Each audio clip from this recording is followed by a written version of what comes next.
안녕하세요. 80대 치매를 앓고 계신 어머니를 모시고 있는 50대 구독자입니다. 오늘은 제가 경험했던 달콤했던 추억과 예상치 못한 시련, 그리고 그 끝에서 만난 기적 같은 이야기를 들려드리려고 해요. 저는 25세 만난 연인과 오랜 만남 끝에 34세 혼인을 올렸습니다. 아내 이름은 박수영, 수영이는 예쁜 이름처럼 똑똑하고 매력적인 사람이었어요. 학교 후배였던 수영이는 누구나 인정하는 그런 사람이었죠. 군 복무를 마치고 복학한 저는 수영이에게 푹 빠져버렸어요. 그렇게 수영이의 마음을 얻기 위해 온 힘을 다했죠.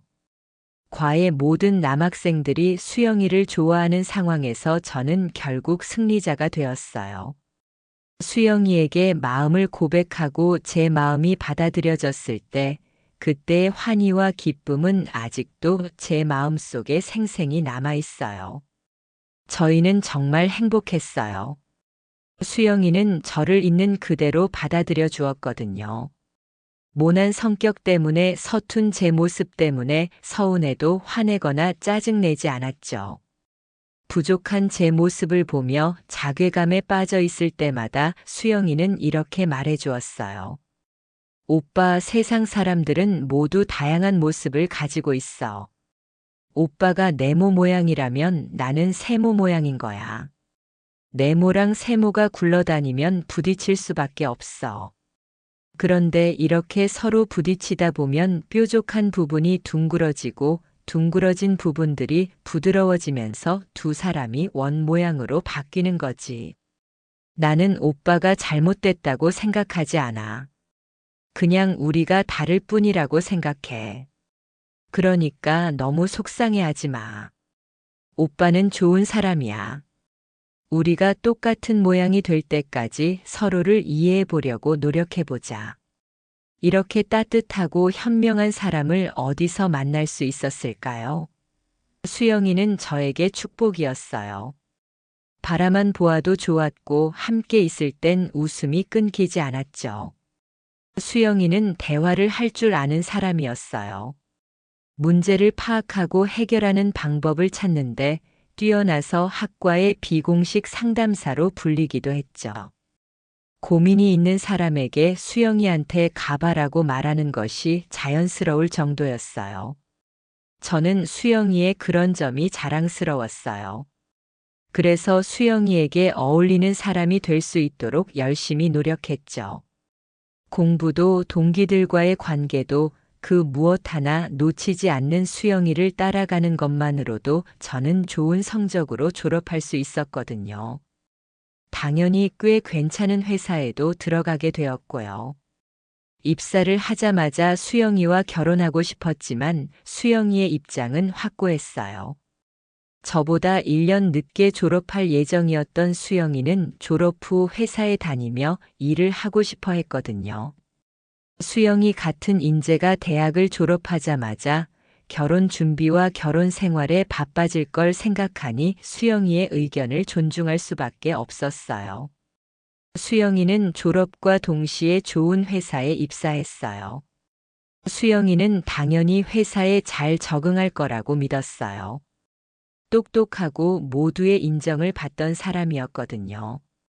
그런데 많은 사람들은 입을 모아 이렇게 말했어요. 수영이 똑똑하고 예쁘지. 그런데 그래봤자 여자잖아. 솔직히 그렇게 똑부러진 여자는 신부감으로도 별로고 회사에서도 만나기 좀 그래. 자기 똑똑하다고 꼬박꼬박 말대꾸할 것 뻔하잖아. 여자가 적당히 똑똑해야지. 지금이야 말도 안 되는 얘기지만 1990년대는 이런 인식이 흔했어요. 그때를 겪어보신 분들이라면 아마 다들 아시겠죠. 저는 그런 이야기를 들으면서도 수영이가 잘할 거라 믿었어요. 콩깍지라고 얘기할 수도 있을 것 같네요. 저도 당시 시대 상황을 인식하고 있었어요. 그럼에도 불구하고 이렇게 생각하는 데는 분명한 이유가 있었거든요. 수영이는 어떤 상황에도 기죽는 일이 없었어요. 여자니까 너는 안 돼. 여자가 똑똑해봐야 쓸모없다. 이런 말을 들어도 한 귀로 듣고 한 귀로 흘리는 사람이었죠. 하물며 같은 여자들이 내가 이렇게 해봤자 어차피 안 된다라고 말하더라도 상처받는 일이 없었거든요. 수영이의 아버지는 그때 당시에도 깨어있는 분이셨기 때문에 가능했던 것 같아요. 여자도 일을 해야 하고 자기 인생을 스스로 개척해야 한다고 생각하시는 분이었거든요. 그런 아버지 밑에서 자란 수영이 덕분에 저도 많이 배웠죠. 그런데 직접 겪어본 현실은 냉혹했어요. 수영이는 하루하루 말라갔어요. 말라가는 것 같다가 아니라 말라가는 게 눈에 보였어요. 괜찮냐고 묻는 저에게 수영이의 대답은 늘 한결같이 괜찮아였어요. 수영이는 회사에서 압박을 받고 있었어요. 고분고분하지 않고 남자 사원들보다 똑똑하다는 이유 때문이었죠. 수영이는 결국 회사에서 버티지 못했어요. 지금 와서 생각해보면 저마저 그랬으면 안 됐어요. 저는 너무나 고통스러워 보이는 수영이에게 퇴사를 권유했고, 이후 미뤄왔던 결혼을 하는 게 어떻겠냐고 조심스럽게 이야기했거든요. 정확히 6개월 뒤 수영이는 오랫동안 버텨왔던 회사에 사직서를 제출했어요. 수영이 아버지가 돌아가셨기 때문이었죠. 정신적 지주와 같은 아버지가 돌아가셨으니 더 이상 버틸 수가 없었던 것 같았어요. 뒤돌아 회사를 나가는 수영이를 안타까워하는 사람은 단 한 명도 없었어요. 결국 나갈 거 왜 그렇게 버텼냐는 반응이 대부분이었죠. 수영이와의 결혼을 미룰 이유는 없었어요. 저와 수영이는 바로 결혼 준비를 시작했고 얼마 지나지 않아 결혼식을 올렸어요. 다행히 수영이는 빠르게 안정을 찾았어요. 수영이와의 결혼 생활은 꿈 같았죠. 그런데 문제는 예상하지 못했던 곳에서 발생했어요. 수영이와 저는 결혼 후 곧장 아이가 생길 거라고 생각했지만 온갖 노력에도 아이는 생기지 않았거든요. 그게 저희 부부를 많이 힘들게 했어요. 어떤 노력에도 아이가 생기지 않자 조금만 노력하면 아이가 찾아와 줄 거다는 말도 할 수 없게 되었어요.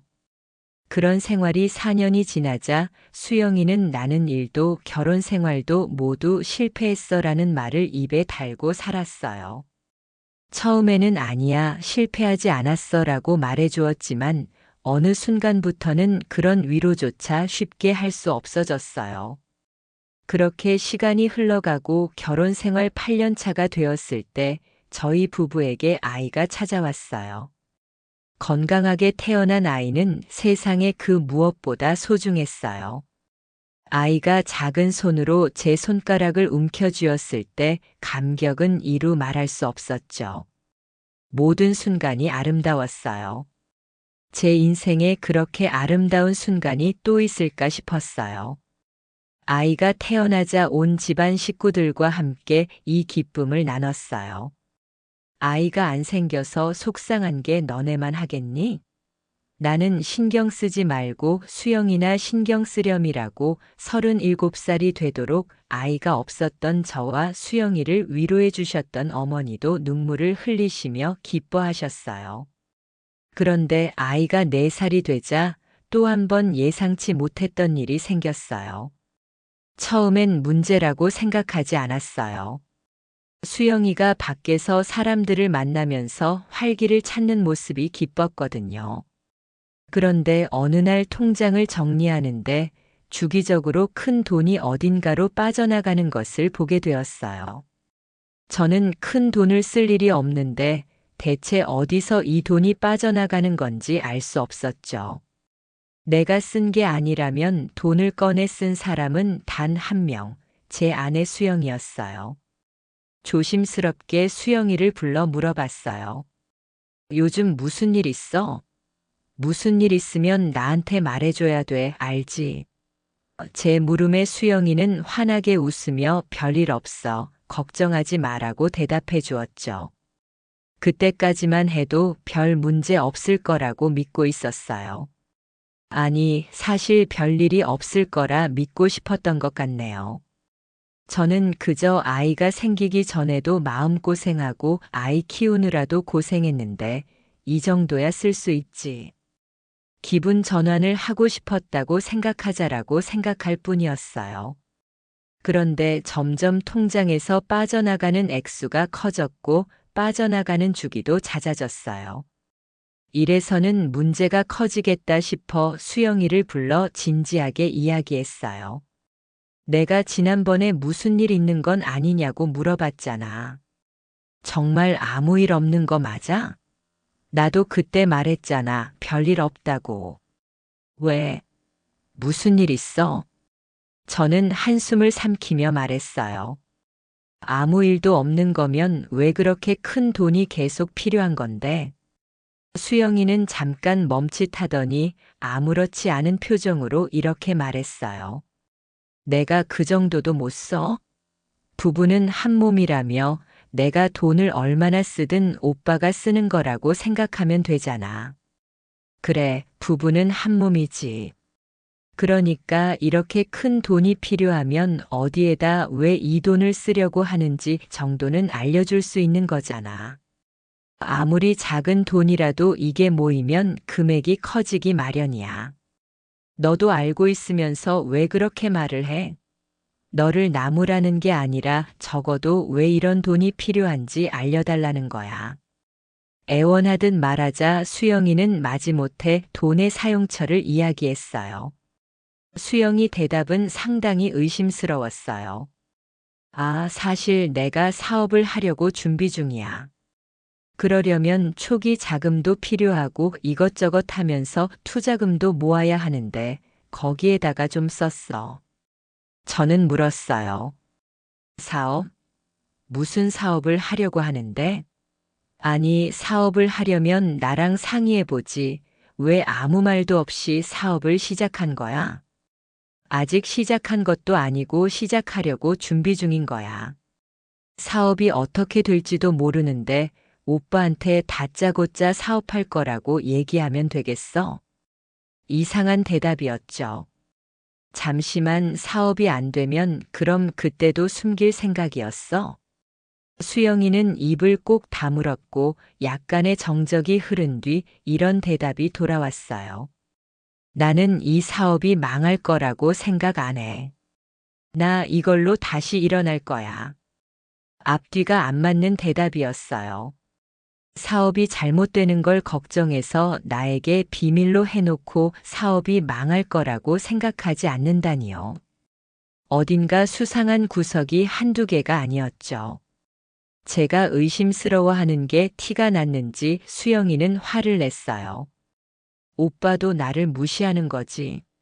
사회생활이라고 해봤자 회사밖에 못했으면서 밖에서 사업한다고 하는 게 우스러운 거지. 나도 성공할 거야. 남부럽지 않게 살 거라고. 회사에서 쫓겨나다시피 나온 건 수영이 트라우마였기 때문에 저는 수영이를 달래기 급급했어요. 이후에 어떤 충격적인 일이 기다리고 있는지는 눈치도 못 챌 정도로요.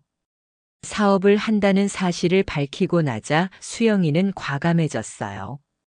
작게는 몇만 원, 크게는 수십만 원을 빼가던 수영이는 점점 금액을 높여가더니 100단위가 넘어가는 돈을 쓰기 시작했어요. 더 이상 이 문제를 두고 볼 수 없었던 저는 수영이에게 단호하게 말했어요. 수영아, 내 능력을 무시하는 거 아니야. 그런데 이제는 확실히 하고 넘어가야 할 것 같아. 우리는 부부잖아. 내 아내가 뭘 하고 다니는지도 제대로 모르고 아이는 돌보지 않은 채 알지도 못하는 것에 돈을 쓰는 게 나는 걱정돼. 수영이는 말없이 뒤돌아서 집을 나갔고 저는 아들을 어머니에게 맡긴 채 수영이를 찾기 시작했어요. 수영이는 갈 곳이 없었어요. 외동딸이었던 수영이는 아버지가 돌아가신 뒤 완전한 혼자가 되었기 때문이죠. 그렇다고 친구가 있는 것도 아니었어요. 오랫동안 힘들어하며 가까이 지내던 친구들과 자연스럽게 멀어졌기 때문이었거든요. 저는 일주일 동안 수영이를 찾을 수 없었어요. 수영이가 집을 나간 즉시 경찰에 실종 신고를 했지만 경찰은 가출일 수도 있으니 상황을 지켜보자는 말만 했고 저는 결국 사설업체에게 의뢰해서 수영이를 찾을 수밖에 없었어요. 수영이를 발견한 곳은 살고 있던 지역 외곽에 위치한 허름한 빌라였어요. 불도 꺼진 작은 빌라에서 수영이가 지내고 있다니 믿을 수 없었죠. 당장 수영이가 있는 곳으로 달려가고 싶었던 그때 사설업체의 직원이 저를 붙잡았어요. 당장 달려가고 싶은 마음은 알겠는데 가기 전에 이것만 듣고 가시죠. 이걸 듣고 가야 덜 충격받을 것 같습니다. 저는 무슨 말을 하는 건지 이해가 안 됐지만 단호한 업체 직원의 말에 가만히 의자에 앉았어요. 직원의 입에서 나온 말을 듣고 증거를 본 저는 숨도 제대로 쉴 수 없었어요.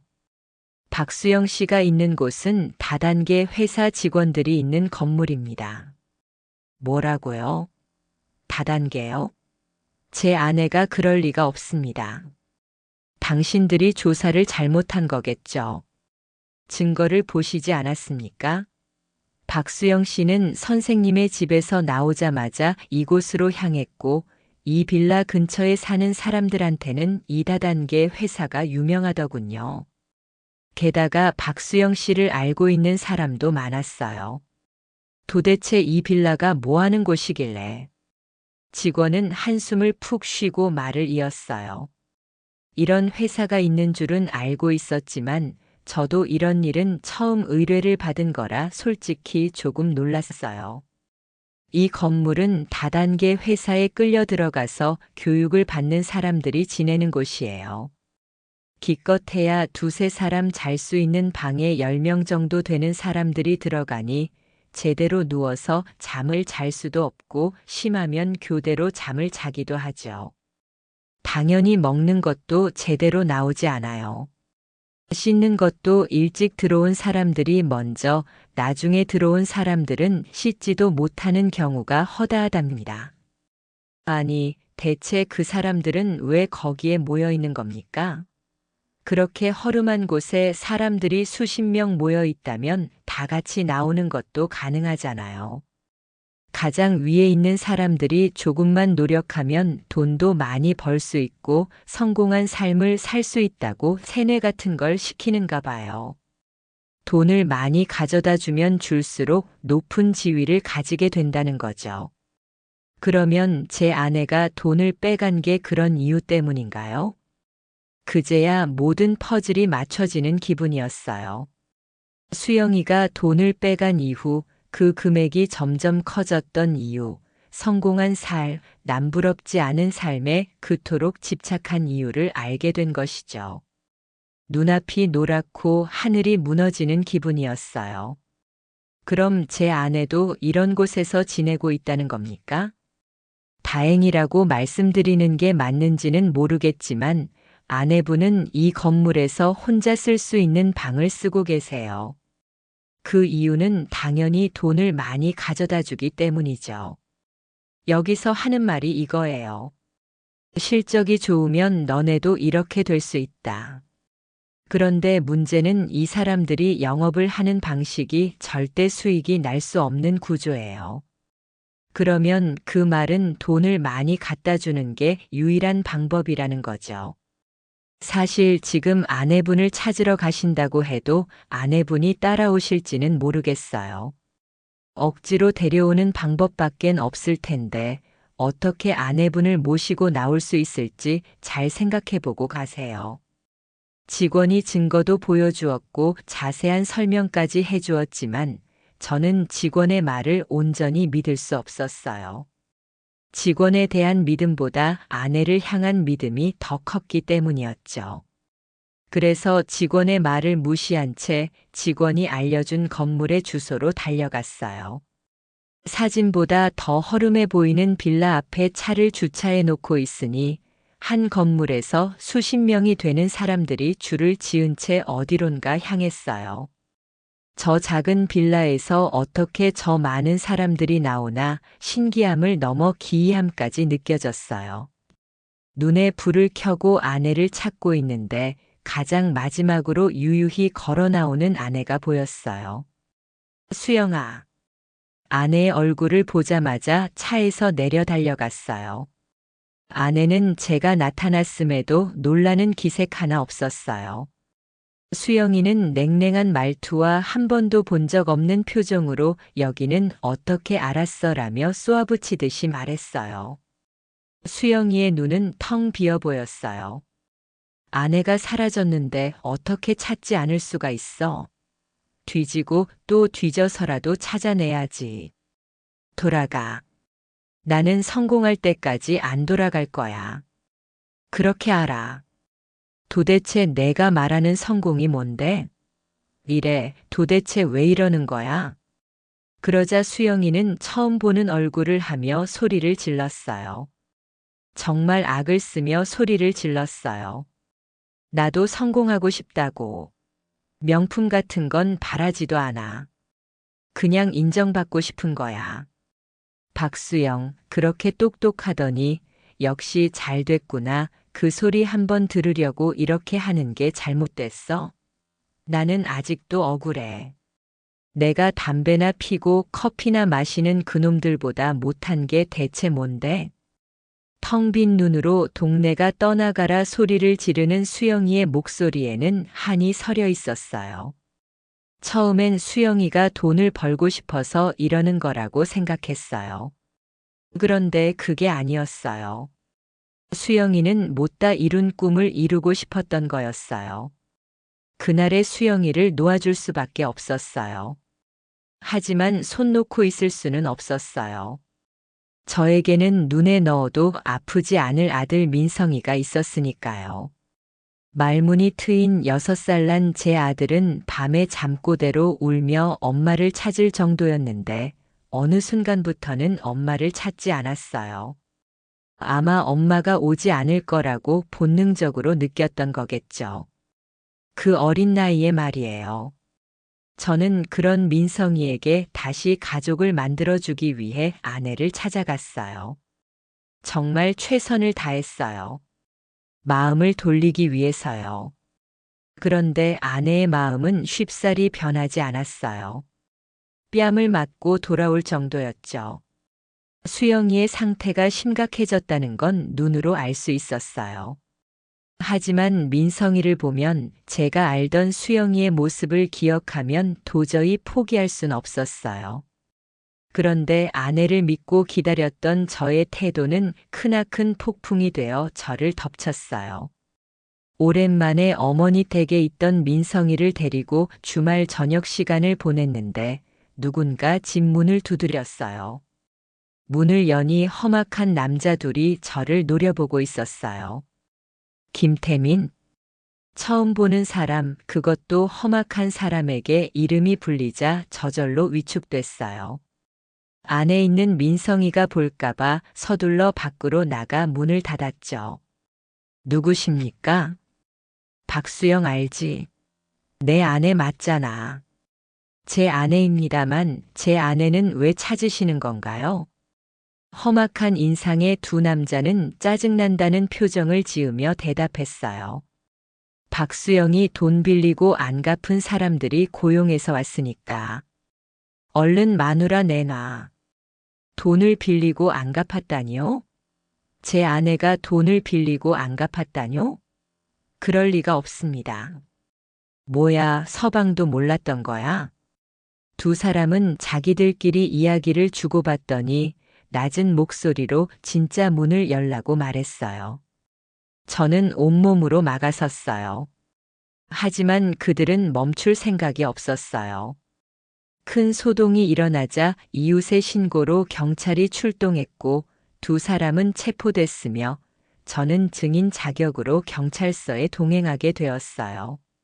상황을 설명하고 두 사람의 이야기를 정리한 경찰관은 또 한 번 가슴이 무너지는 말을 들려주었어요. 박수영 씨가 아내분 맞으시죠? 네, 맞습니다. 박수영 씨가 실제로 돈을 빌린 기록이 있네요. 차용증까지 써서 빼도 박도 못해요. 이거 문제 더 커지기 전에 돈을 갚던지 아니면 아내분을 데려오시던지 둘 중에 하나는 하셔야겠어요. 이후엔 아내에게 돈을 빌려준 사람들이 하루가 다르게 집으로 찾아왔어요. 도저히 아들을 집에 둘 수 없는 상황이 되었어요. 마음을 굳게 먹어야 할 때였어요. 저는 집으로 찾아오는 사람들에게 아내의 상황을 전해주었고 아내를 찾아갔어요. 마누라가 돈을 못 갚으면 남편이라도 갚아야 할 거 아니야 라고 쏟아내는 비난을 듣고 난 이후였죠. 아내가 나타나는 시간에 맞춰 허름한 빌라로 가니 여지없이 아내가 나타났어요. 아내를 붙잡고 물었어요. 돈 빌렸다며? 어떻게 된 거야? 내 돈만 가져다 쓴 게 아니야? 아내는 인상을 팍 쓰며 제 팔을 뿌리쳤어요. 그래, 돈 좀 빌렸어. 오빠. 아니, 당신이 돈 가지고 하도 난리를 쳐대니까 돈을 갖다 쓸 수가 있어야지. 그래서 돈 좀 빌렸어. 돈은 갚는다고 내가 돈 떼어 먹나? 대체 어디서부터 꼬인 거였을까요? 모든 게 후회됐어요. 수영이가 이렇게 될 때까지 아무것도 모른 채 그저 믿기만 했던 과거의 저를 용서하고 싶지 않을 정도였죠. 너 도대체 어떻게 하려고 그래? 사람들이 지금 너 고소하겠다고 난리야. 돈 갚을 능력도 없는데 대체 왜 그만한 돈을 빌린 거야? 뭐? 고소. 그래, 고소. 그거 당하면 경찰에 불려가고 그래야 되잖아. 그럼 당분간 일을 못 하잖아. 수영이에게 가장 무서운 건 채무자들의 독촉도 경찰도 아닌 다단계 회사에서 일을 하지 못하는 거였어요. 저는 수영이를 두고 돌아섰어요. 처음으로 저를 붙잡는 소리가 들렸어요. 오빠, 그 돈 좀 갚아줘. 제발 그 돈 갚아주면 집에 들어갈게. 집에서 출퇴근할게. 딱 한 번만 갚아줘. 나 이번만 잘 넘기면 진짜 성공이 코앞이야. 차마 뒤를 돌아볼 수 없었어요. 뒤를 돌아보면 제가 기억하고 제가 알고 있던 수영이를 영영 잃어버릴 것 같아서요. 뒤돌아 차를 타고 나오는데 의도하지 않게 사이드 미러로 수영이를 보게 되었어요. 수영이는 다단계 사람들이 지나간 자리와 차를 탄 저 사이에서 우왕좌왕하더니 결국 다단계를 택했어요. 그때 저는 아내를 잃었고 제 아들은 어머니를 잃었어요. 완벽했고 행복으로 가득했던 가정이 깨져버린 거였죠. 한동안 집에 틀어박혀 채무자들의 빚독촉에 시달렸어요. 그 중에는 사채업자까지 있었어요. 아내가 제 재산을 담보로 잡고 돈을 빌린 거였죠. 저는 아내를 너무 믿었기에 모든 것을 맡겼고 그것이 부메랑이 되어 저를 옥죄었어요. 빚의 대부분이 제 몫이 되었어요. 오랫동안 저축했던 현금이 사라졌고 돌아가신 아버지에게 물려받은 아파트도 한순간에 공중분해되었어요. 결국 어머니는 쓰러지셨고 정신을 차린 이후엔 급격히 건강이 악화되셨어요. 말을 잃어가는 아들과 쇠약해져가는 어머니 사이에서 제가 할 수 있는 거라곤 죄책감에 시달리는 것뿐이었어요.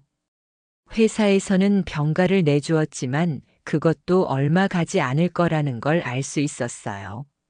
하지만 생각만 할 뿐 돌아갈 수는 없었어요. 그렇게 저와 어머니, 아들마저 말라가고 있을 때 수영이가 눈앞에 나타났어요. 제 눈앞에 나타난 수영이는 제가 알고 있던 그 수영이가 아니었어요.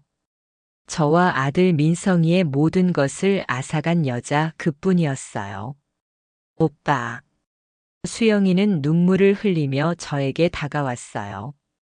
민성이가 없는 게 다행스러운 순간이었죠. 내가 여길 어디라고 와?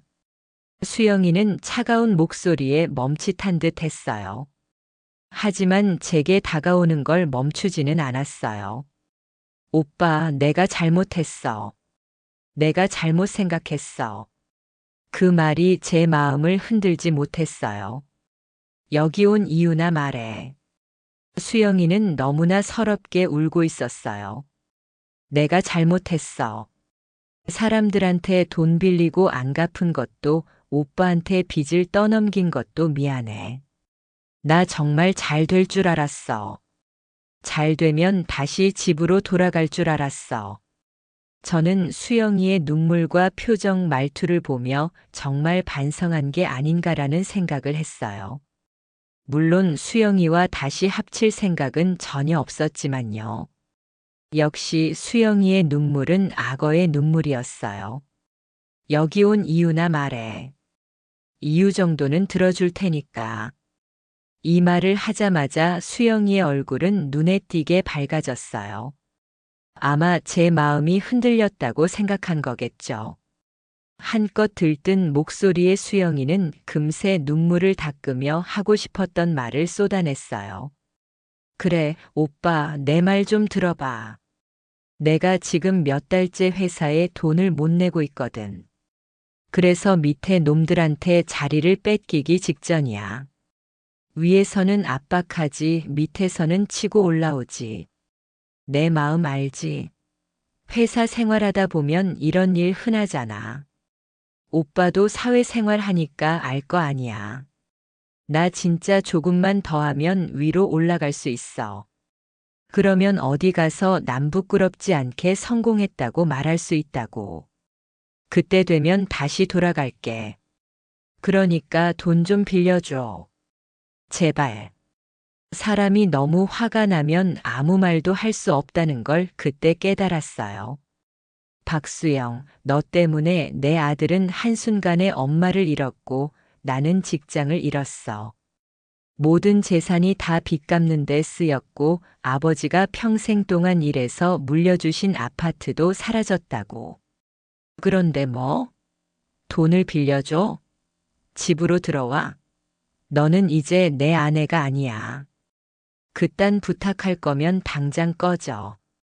그리고 다시는 내 눈앞에 나타나지 마. 이 말을 남긴 채 뒤를 돌아가려는데 나지막한 수영이의 목소리가 들렸어요. 지금 그 말 후회할 거야. 그렇게 한 2주가 지났을까요? 어린이집에서 돌아올 시간이 한참 지났음에도 민성이가 집에 돌아오지 않았어요. 어린이집에 전화해도 선생님은 분명히 집 앞에 데려다 주었다는 이야기뿐이었죠. 집에 들어가는 모습까지 확인했다고 말했어요. 안 좋은 예감이 머리를 스쳤고 집을 뛰쳐나갔어요. 온 동네를 뒤지고 있는데 얼마 지나지 않아 전화가 걸려왔어요. 여보세요?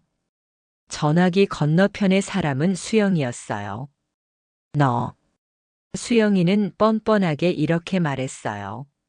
내가 후회할 거라고 했잖아. 나도 이렇게까지 하고 싶진 않아. 내 새끼를 이렇게 하고 싶겠어? 그런데 오빠, 나 이제 알았어. 나는 내 인생이 제일 중요해. 그러니까 당장 돈 만들어서 가지고 와. 제가 보았던 수영이는 이성도 모성도 남아있지 않은 상태였기에 저는 수영이의 말대로 돈을 만들어서 수영이가 말한 장소로 이동했어요. 조금 있으니 수영이가 민성이의 손을 잡고 나타났죠. 가슴 아팠던 것은 엄마의 손을 잡고 있는 민성이가 너무나 행복하게 웃고 있었다는 것이었어요. 제 앞에 선 수영이는 돈부터 요구했어요. 굳이 안 세워봐도 되지. 민성이 줘. 수영이는 돈가방을 받아든 동시에 민성이를 저에게 밀어주었어요. 갑자기 손을 놓은 엄마의 태도에 당황했는지 민성이는 울먹거리며 엄마에게 달려가려 했어요. 수영이는 그 모습이 보이지도 않는지 몸을 돌려 돌아갔어요. 민성이의 미소처럼 환한 미소를 띠면서 말이죠. 수영이의 발걸음은 점점 가벼워졌어요. 미친 사람처럼 가방을 휘두르며 폴짝폴짝 뛰었죠.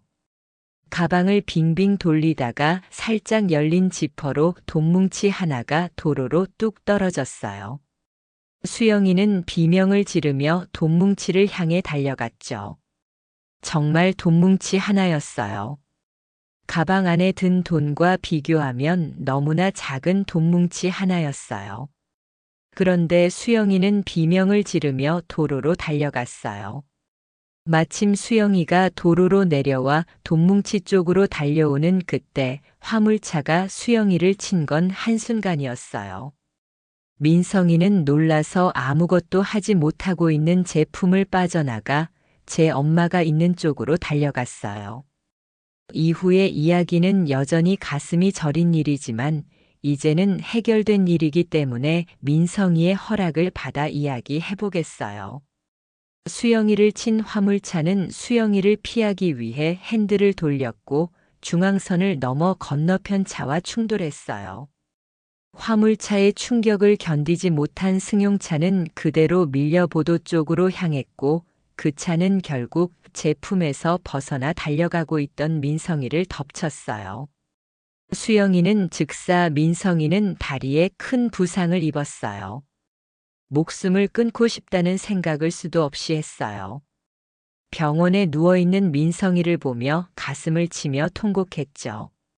하지만 그렇다고 세상이 바뀌는 건 아니더군요. 제가 위로받은 대상은 그 누구도 아닌 민성이었어요. 민성이 앞에서는 고통을 티내지 않았다고 생각했지만 아니었나 봐요. 민성이가 좋아하는 과자를 잔뜩 사서 들어간 날이었어요. 민성아, 아빠가 과자 사왔다. 민성이는 오랜만에 미소를 띠고 있었어요. 민성이는 제가 의자에 앉자마자 과자 봉지 하나를 들어 저에게 건네주었어요. 이건 아빠 거. 나랑 같이 먹자. 정신이 번쩍 들었어요. 이 아이를 두고 목숨을 끊을 생각을 하다니 아버지로서 부끄러웠어요. 고마워. 아빠가 음료수도 사올게. 잠시만 기다려. 고개를 푹 숙이고 민성이를 뒤로 한 채 병실을 나와 소리 없이 울었어요. 이후로는 무너진 삶과 가정을 일으키기 위해 새 인생을 살기로 결심했어요. 그런데 치매 기미를 보이는 어머니와 병원에 있는 아들을 두고 일을 하러 가는 건 쉽지 않았어요. 일을 하러 가려면 간병인이 필요했는데 병원비도 빠듯한 와중에 간병인을 쓸 수는 없는 노릇이었어요. 결국 저는 어머니를 모시고 일을 다니기 시작했어요. 민성이는 병실에서 꼼짝도 할 수 없는 상태였기 때문이었죠. 어머니를 모시고 일을 한다는 건 결코 쉬운 일이 아니었어요. 혼자였다면 경력을 살려 취직이라도 할 수 있었을 텐데 그럴 수가 없었어요. 받아주는 곳이 없어 할 수 있는 일이 적은 상황에서 제가 선택한 건 화물차 운전이었어요. 물건을 옮기는 순간 외에는 어머니와 함께 할 수 있는 일은 이것뿐이었어요. 물론 이것도 제 사정을 들은 사장님이 편의를 봐주신 거였어요. 어머니는 치매 기미가 날로 심해지셨지만 요양원으로 모실 수는 없었어요. 민성이가 재활운동을 시작하면서부터는 병원비가 배로 들었기 때문이었죠. 어머니를 편한 곳에 모시지 못한다는 죄책감과 자괴감, 매일매일 재활운동과 씨름하고 있는 민성이에게 얼굴조차 비치지 못한다는 미안함, 이런 마음이 가득했음에도 아무렇지 않게 행동해야 했어요. 그날도 어김없이 어머니를 모시고 일을 하던 중이었어요. 엄마, 나 지금 금방 물건 배달하고 올 테니까 잠시만 기다려요. 어디 가면 안 돼요. 아시겠죠? 그날 어머니는 정신이 조금 돌아오셨어요. 그런데 그게 아니었어요. 정신이 돌아오신 것처럼 보였던 거였죠. 그래서 마음을 편하게 먹었나 봐요. 배달을 마치고 돌아오니 조수석 문은 활짝 열려 있었고 어머니는 사라져 있었어요. 곧바로 어머니를 찾아다녔지만 어머니를 봤다는 사람은 없었어요. 회사 건물들이 즐비한 곳에서 어머니가 가실 곳은 없었어요. 그렇게 사방을 돌아다니다 다시 차가 있던 곳으로 돌아왔는데 차 바로 앞에 있던 가장 큰 건물 앞에서 경비원 2명이 누군가의 팔을 끌고 나오는 게 보였어요. 끌려 나오는 사람은 어머니였어요. 어머니는 머리가 잔뜩 헝클어진 채로 소리치고 있었어요. 이거 가져다 줘야 되는데. 우리 언니가 물건 주우면 주인한테 줘야 한다고 했는데.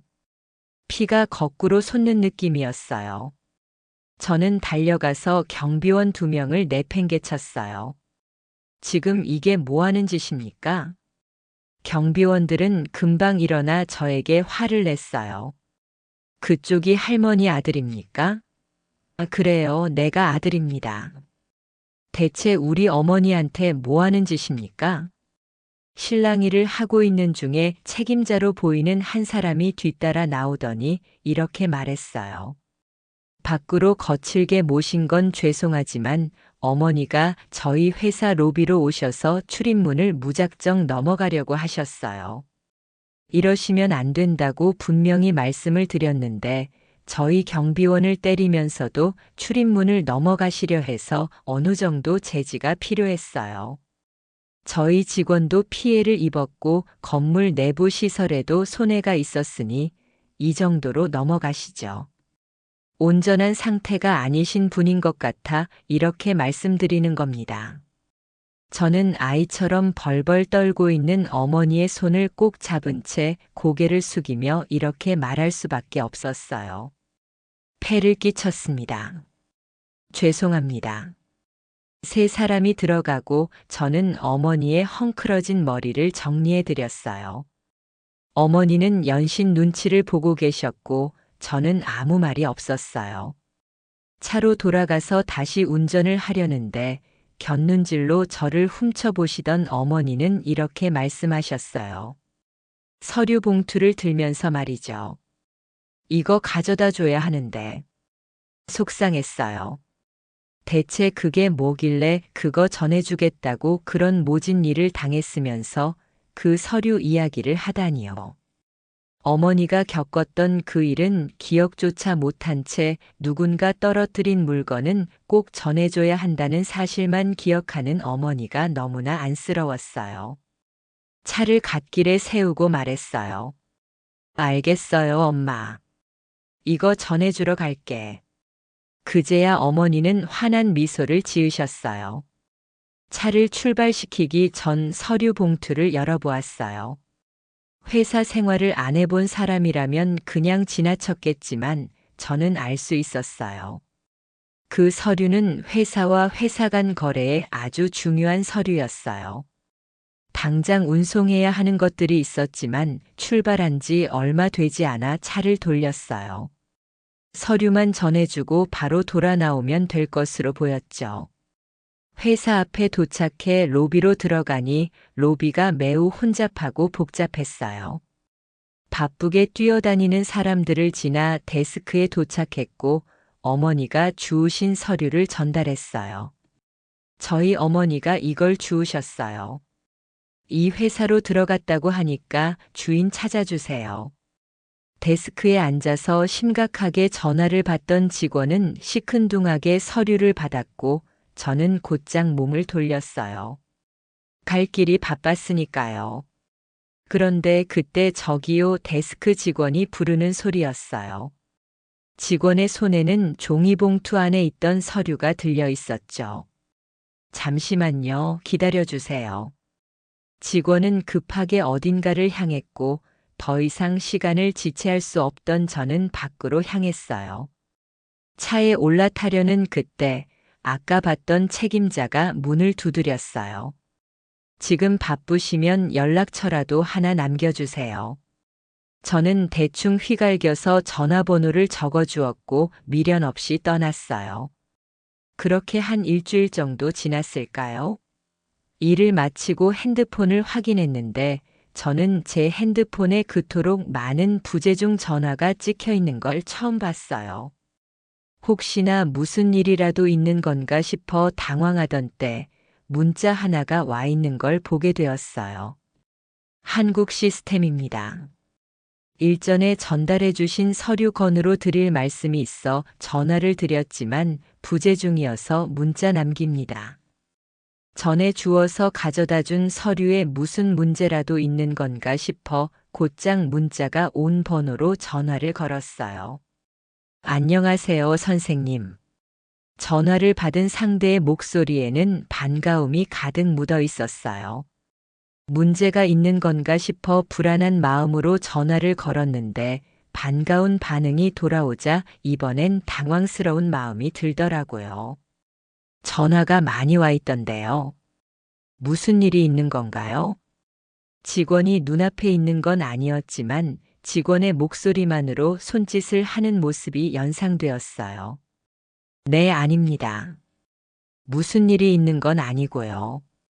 선생님이 전해주신 서류가 너무 중요한 서류라 감사 인사를 드리려고 연락했어요. 어머니가 주우신 서류를 전달했으니 그것으로 제 할 일을 끝냈다고 생각했기 때문에 저는 짧게 대답하고 전화를 끊으려 했어요. 떨어져 있는 서류는 제 어머니가 주우신 거고 저는 그걸 전달만 했을 뿐입니다. 감사 인사는 저 또한 감사히 받겠습니다. 늦은 시간에 연락드려 신경이 많이 쓰였습니다. 전화를 끊으려 하는데 직원의 다급한 목소리가 들렸어요. 선생님, 회사 차원에서 보답을 하고 싶다는 의사를 전달하기 원합니다. 바쁘시겠지만 시간을 내주실 수 있을까요? 아니요, 괜찮습니다. 해야 할 일이라고 했기 때문에 한 것뿐입니다. 이렇게 거절한 데는 다른 이유가 있기도 했어요. 부끄러운 말이지만 회사 직원들이 제대로 이야기도 들어보지 않은 채 어머니를 무시하고 쫓아냈기 때문이었죠. 말하는 게 어눌하다고 행동이 아이 같다고 해도 귀를 기울여 이야기를 들어보았다면 어머니가 떨어뜨린 물건을 전달하기 위해 왔다는 걸 알 수 있었을 테니까요. 그런데 직원도 이런 상황을 전달받은 상황이었어요. 일전에 선생님의 어머니께 저희 직원이 무례를 저질렀다는 이야기를 들었어요. 그 일 때문에 서류를 받지 못했다면 회사에 큰 손실이 날 뻔했기 때문에 해당 직원은 징계 처리된 상태입니다. 저희 사장님이 선생님과 어머니께 꼭 보답을 하고 싶다고 하십니다. 진중하게 사과하고 보답을 할 수 있도록 기회를 주시길 부탁드려요. 사장의 입장이 완강한데 직원이 무슨 말을 할 수 있을까요? 점점 작아지는 직원의 목소리가 과거에 저를 보는 듯해 그 제안을 받아들였어요. 알겠습니다. 저는 괜찮고 어머니에게 사과해 주세요. 직원은 밝은 목소리로 물었어요. 네, 알겠습니다. 그러면 선생님 보답은 어떻게? 그런 거 괜찮습니다. 평일엔 일을 하니 주말에 봤으면 좋겠어요. 직원은 연신 알겠다, 감사하다는 인사를 전했고 저는 괜히 착잡한 마음을 가지고 민성이의 입원실 간이의자에서 주무시는 어머니의 손과 발을 주물렀어요. 평소라면 퇴근 후 민성이에게 들린 후 집에서 어머니를 모시고 잤겠지만 그날따라 민성이가 많이 힘들어 했거든요. 물리치료사의 말에 따르면 민성이가 치료에 호전이 없자 많이 스트레스를 받았다고 해요. 곤히 자고 있는 민성이와 어머니를 보며 오랜만에 눈물을 흘렸어요. 내가 굳건해야 가족들을 먹여 살릴 수 있다는 생각에 애써 참아왔던 눈물이 터졌던 것이었어요. 주말이 되고 회사 직원들과 만나게 되었어요. 물론 장소는 병원이었죠. 직원들은 과일과 음료수를 사서 저에게 전달했고 연신 미안하다며 고개를 숙였어요. 솔직히 당황스러웠어요. 대체 어머니가 주워다 준 서류가 대체 뭐길래 이렇게까지 하는지 궁금했어요. 이걸 물어보자 직원들은 이렇게 대답했어요. 계약 직전에 거래처에게 전달해야 하는 서류였어요. 중간에 일이 꼬여서 서류를 바꿔야 하는 상황이었는데 퀵으로 보내기에는 위험 부담이 있어서 저희 직원이 택시를 타고 오는 중이었어요. 그런데 워낙 급하게 움직이다 보니 가방에서 서류가 떨어졌고 선생님의 어머님이 서류를 주워주신 거였어요. 계약 직전에 서류에 변동 사항이 생긴 것도 그 서류를 바닥에 떨어뜨린 것도 말이 안 되는 상황인데 그런 말도 안 되는 상황을 선생님과 어머님 덕분에 해결할 수 있었어요. 정말 감사하다는 말밖에 드릴 말씀이 없어요. 그리고 저희 직원들이 그런 무례를 저질렀는데도 서류를 전달해 주셔서 감사해요. 그 이야기를 들으니 왜 이렇게까지 하는지 어느 정도 이해가 되더군요. 뭐 잘 해결됐다니 다행이에요. 선물로 주신 과일은 입원실에 계신 분들이랑 나눠 먹겠어요. 그렇게 자리에서 일어나려고 하는데 가장 나이가 많고 높은 직책으로 보이는 사람이 저를 붙잡고 물었어요. 혹시 가족분들 중에 입원하신 분이 계십니까? 그때는 별 생각 없이 대답했어요. 내 아들이 조금 아파서. 직원은 정중하게 인사를 하며 저를 보내주었어요. 그렇게 며칠이 지났을까요? 그때의 일이 기억에서 점점 지워져 갈 때쯤 원무과에서 연락이 왔어요. 원무과는 믿을 수 없을 정도로 놀라운 이야기를 했어요. 어떤 분이 민성이에게 들어가는 모든 병원비를 부담하겠다고 후원 요청을 하셨어요. 너무 잘된 일이네요, 민성이 아버님. 모든 병원비를 부담한다니 쉽게 믿을 수 없는 말이었죠. 아니, 도대체 누가 그렇게 큰 돈을. 죄송하지만 후원자가 후원 사실을 비밀로 하길 바라셔서 누구신지는 말씀드리기가 어렵네요. 어쨌든 너무 잘 됐어요, 아버님. 전화를 끊은 뒤 이 모든 상황에 꿈만 같았어요. 그리고 얼마 지나지 않아 모르는 번호로 전화가 걸려왔어요. 여보세요? 안녕하세요. 김태민 씨 되십니까? 네, 제가 김태민입니다만. 전화기 건너편의 사람은 차분한 목소리로 자기소개를 했어요. 여기는 세봄 요양원입니다. 예전 저희 요양원으로 상담하셨던 기록이 남아있어서 연락드렸어요. 그 상담을 하긴 했는데 제가 지금 형편이 안 좋아서 어머니를 보내기 어려운 상황이에요. 그런데 뒤이어 들려오는 이야기는 저에게 찾아온 또 다른 행운이었고 저는 쉽사리 정신을 차리지 못했어요. 그런 건 걱정 안 하셔도 되게 되었어요. 후원자 한 분이 저희 요양원에 정기 후원을 약속하셨는데 그 조건이 김태민 씨 어머니를 모시는 거거든요. 지금 당장 어머니를 모셔올 수도 있는 상황이에요. 빠르게 진행하시는 게 좋으시겠죠? 며칠 내로 약속을 잡아서 저희 직원을 보내드리겠어요. 함께 방문하셔서 시설도 확인하시고 어머니가 지낼 곳도 확인하시면 좋겠어요. 전화를 끊은 뒤 어안이 벙벙했어요. 이렇게 찾아온 행운을 거절할 이유는 없겠죠? 어머니를 요양원에 모시고 민성이가 더 좋은 환경에서 치료를 받게 되자 제 마음속 큰 짐이 덜어졌어요. 그리고 좀 더 자유롭게 일을 할 수 있었죠. 그렇게 몇 년이 지나자 어머니의 치매도 더 이상 진행되지 않았고 민성이는 스스로 걸을 수 있을 정도로 건강을 회복했어요. 저도 자가는 아니지만 전셋집을 구할 수 있었어요. 저에게 남은 건 민성이를 데리고 이 집에서 사는 것뿐이었죠. 병원에 있는 모두와 작별 인사를 하고 있는데 병원 직원 한 명이 실수 아닌 실수를 했어요. 아이고, 장철호 사장님이 정말 큰일 하셨지.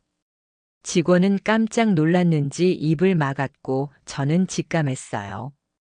장철호 사장님이 제 아들과 어머니를 도와준 은인이라는 걸요. 곧장 집으로 가서 장철호를 검색했어요. 저는 놀랄 수밖에 없었어요. 그 사장님의 회사가 바로 어머니가 주우신 서류를 가져다 준 그 회사였거든요. 그리고 처음 저를 만나고자 병원으로 찾아왔던 가장 직책이 높아 보였던 사람이 바로 사장님이었어요. 저는 곧장 회사로 향했고 안내 데스크의 직원에게 제 소개를 했어요. 어딘가로 전화를 걸자 곧바로 사장실로 이동할 수 있었어요. 사장님은 인자한 미소로 저를 맞이해 주었고 저는 그동안의 이야기를 전했어요. 어머니의 치매 진행이 더뎌졌고 민성이가 퇴원을 했다는 것까지요. 사장님은 모든 상황을 전달받고 있었어요. 대화를 했다고 해도 계속 재활치료를 해야 한다고 들었어요. 그것도 저희가 부담할 테니 너무 걱정하지 마세요. 지금도 너무 큰 은혜를 입었어요. 더 이상 도움을 받기엔 염치가 없네요. 사장님은 이렇게 말했어요. 김태민 씨의 어머니와 민성이를 도우면서 많은 걸 느꼈어요. 도움이 필요한 분들을 돕는 것, 마땅히 해야 하는 일이라는 걸요. 그래서 작은 재단 하나를 만들었어요. 아직은 작지만 많은 분들의 도움이 있다면 더 많은 사람들을 도와줄 수 있을 거라고 생각해요. 그러니 너무 부담 갖지 말고 받아주세요. 게다가 선생님은 저희 회사의 은인이지 않습니까? 그 기회를 놓쳤다면 이렇게까지 회사가 성장할 수는 없었을 거예요. 사장님은 정말 약속을 지켰어요. 민성이의 재활치료와 어머니의 요양원 비용을 후원해 주셨죠. 그 덕에 어머니는 가장 좋은 환경에서 행복하게 마지막 시간을 보내실 수 있었어요. 민성이의 다리는 가벼운 운동을 할 수 있을 정도로 회복되었고 지금 대학에서 열심히 공부를 하고 있어요.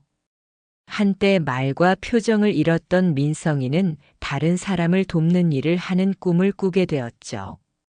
이 모든 행운은 어머니로부터 비롯되었다고 생각해요.